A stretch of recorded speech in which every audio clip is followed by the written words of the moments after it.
میں ان لوگوں میں شامل ہوں جو سمجھتا ہے کہ آپ کو پاکستان کے دستور کو بنیادی پیمانہ بنانا چاہیے اور اس کے مطابق جو ہو وہ اچھا ہے اور جو نہ ہو وہ برا ہے. یہی سیدھا یہی ایک پیمانہ ہے. اور پھر اس کے یعنی یہ تو ہے وہ پیمانہ جو لکھا ہوا ہے، لیکن اس سے بھی ایک بڑا اور بنیادی پیمانہ ہے، وہ ہے پاکستان میں عام آدمی کی رائے جو الیکشن کی صورت میں ڈھل کے آتی ہے سامنے. یہ دو پیمانے ہیں، تیسرا کوئی پیمانہ اپنی سمجھ پہ آتا نہیں. تو اس کا مطلب ہے کہ جب عمران خان کا ایگزٹ ہو رہا تھا اور وہ اسمبلی توڑ رہے تھے قاسم سوری اور یہ سارا، تو اس وقت تو آپ بڑے دکھی ہوں گے کہ یہ صحیح سٹیپ نہیں لیا ان لوگوں نے. میری رائے اس پہ بالکل الگ ہے. میرا خیال یہ تھا کہ عدالت کو یہ فیصلہ مان لینا چاہیے تھا کہ جب اسمبلی توڑ دی گئی تھی. تو ضابطہ تو یہ بھی ہے کہ جب وہ وقت آ جائے تو اس وقت، لیکن میں اس میں سمجھتا ہوں میں اسمبلی کے اندر ہونے والی کاروائی کے اندر عدالت کی مداخلت کا قائل نہیں ہوں. ٹھیک ہے، یہ میرا استدلال ہے، لیکن بہرحال سپریم کورٹ کا حکم میرے استدلال پر غالب ہے.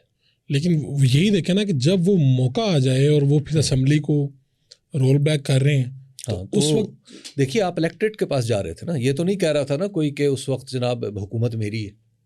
تو اگر آج یہ موقع آ جائے کہ شہباز شریف کے خلاف پوری تحریک کھڑی ہو جائے، تحریک عدم اعتماد آنے لگے اور وہ بھی اسی طرح کا، اگر آج وہ بھی الیکٹریٹ کے پاس جائیں تو میں اس بات کا حامی ہوں. آپ تب بھی کہیں گے کہ کورٹ کے پاس نہ جائیں، کورٹ کے پاس نہ جائیں، پارلیمنٹ کے اندر جو بھی ہو قبول ہے، جو بھی ہے وہ قابل قبول. تو اس کا مطلب ہے کہ آپ یہ آرٹیکل 6 کی جو کاروائی ہے عارف الوی قاسم سوری، اس کے اوپر بھی آپ کی رائے ہے؟ اچھا، یہ مذاق ہے. یعنی خود ہمارے قانونی سٹرکچر کے اندر، ہمارے جورسڈکشن کے اندر بھی ایک مذاق ہے. یہ محض ایک سیاسی نعرہ ہے. ہاں، پاکستان میں جب قانون کو توڑنے مروڑنے پہ آئیں تو آپ ضیاء الحق کو، آپ معاف کیجیے گا، ذوالفقار علی بھٹو کو پھانسی پہ بھی لگا سکتے ہیں. تو اگر توڑ مروڑ کے دھکا شاہی کر کے کچھ کرنا ہے تو کر لیں، ورنہ جورسڈکشن، قانون، دستور اس بات کی اجازت نہیں دیتے کہ وہ معاملہ جو عدالت میں جا کے ایک دفعہ سیٹل ہو چکا ہے، آپ اسی معاملے کے اوپر آپ آرٹیکل 6 لگا دیں. اور دستور کے اندر اختلاف آپ کے اور میرے درمیان ہوتا ہے، ججوں کے درمیان روزانہ کی بنیاد پہ ہوتا ہے، تو کیا آرٹیکل 6 لگا دیں گے؟ دستور کی تفہیم ہے، میرے خیال میں یہ ہے، آپ کے خیال میں وہ ہے. حتمی فیصلہ کرنے کا حق عدالت کے پاس ہے. عدالت نے فیصلہ کر لیا، میں غلط تھا، میں نے سر تسلیم خام کر دیا، تو بس کہانی ختم. اس پہ آرٹیکل 6 کیوں لگنا؟ ہم میں سے تو شاید کوئی بھی اس حق میں نہیں ہوگا کہ پاکستان تحریک انصاف پہ پابندی لگے. لیکن جب آپ یہ دیکھتے ہیں کہ خاص طور پہ کوئی پارٹی اس طرح کرتی ہے، جس طرح IMF کو روکنا، پھر وہ آڈیوز باہر آنا، چیزیں آنا، اس طرح کے عمل کو کیا دیکھتا ہے؟ محترمہ بے نظیر بھٹو کی زندگی اور وہ زندگی جو انہوں نے اپوزیشن میں گزاری ہے، اس کا مطالعہ کر لیں.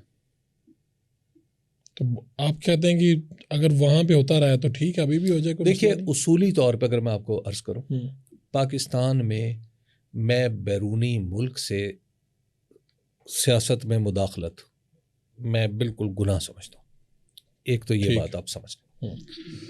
لیکن دوسری ایک اور حقیقت ہے جس کو سمجھنا چاہیے، وہ یہ ہے کہ آج کی دنیا میں فاروق شہباز صاحب یہ بات بھول جائیں کہ کوئی سیاسی معاملہ آپ کا مقامی معاملہ ہے.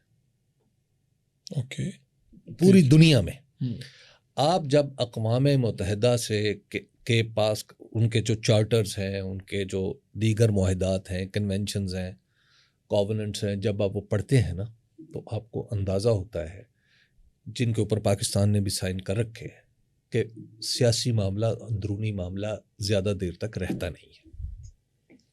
ٹھیک ہے، کیونکہ جو دنیا کا تجربہ ہے کہ جب کسی ملک کی اندرونی سیاست ایک خاص حد سے باہر نکل جاتی ہے تو وہ ملک جنگ کی طرف مائل ہوتا ہے.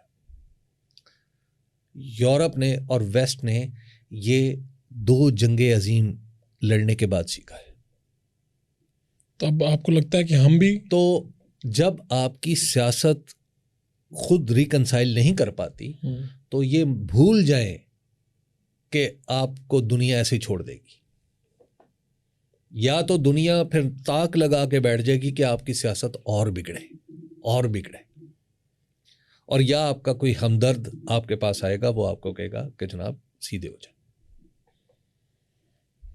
اور آپ کے پاس ہمدرد بھی آ رہے ہیں یا نہیں آ رہے, ہاں, اور آپ کے دشمن بھی تاک لگا کے بیٹھے ہوئے کہ دونوں ہاں ٹھیک ہے, بالکل, اور ٹھیک ہے, خراب ہو.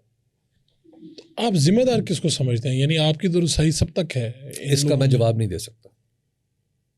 اچھا, یعنی کوئی وقت آئے گا جب آپ اس کا جواب دے سکیں گے؟ جی نہیں, جواب تو میں اب بھی دے سکتا ہوں, میری ہمت نہیں. ٹھیک ہے, کچھ سالوں بعد آپ دے پائیں گے اس کا جواب؟ ہاں, کچھ سالوں بعد ڈیفینیٹ, امید تو یہ ہے اگر میں زندہ رہا. صحیح ہے.